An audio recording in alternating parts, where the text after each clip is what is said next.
माझ्या सर्व विद्यार्थी बंधू भगिनींना माझा प्रेमपूर्वक आदरपूर्वक नमस्कार. मी स्वतः अमोल साहेबराव शिंदे, शारदा संस्कृत क्लासेस, लातूर. 98-220-95-760.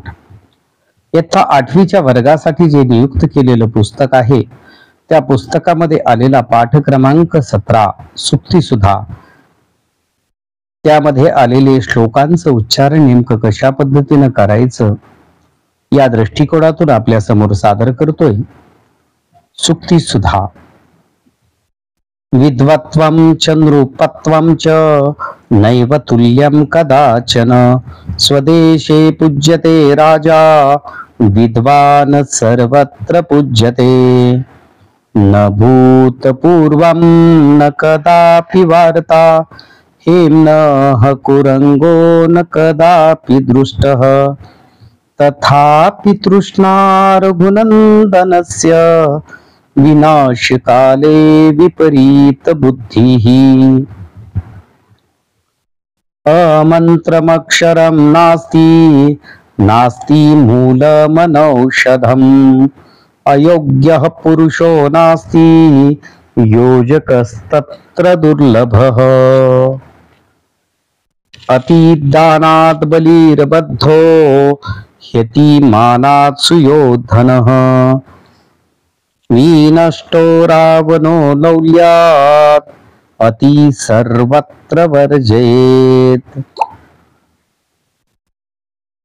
अपि स्वर्णमयी लंका, न मे लक्ष्मण रोचते. जननी जन्मभूमिश्च, स्वर्गादपि गरीयसी. केयूरान् विभूषयन्ति पुरुषं, हारान् चन्द्रोज्ज्वलाः.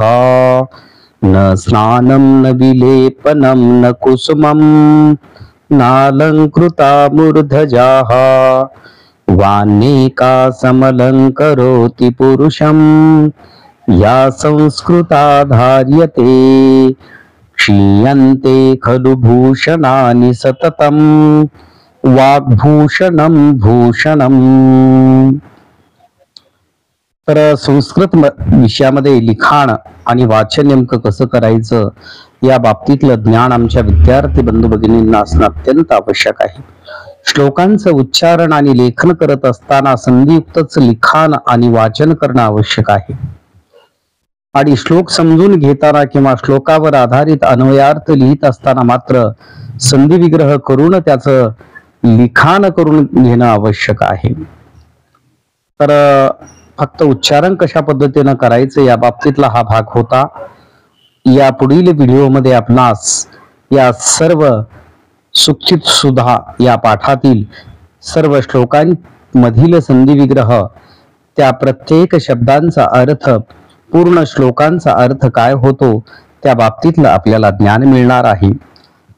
शारदा संस्कृत क्लासेस अमोल शिंदे द्वारा संचलित 98-220-95-760.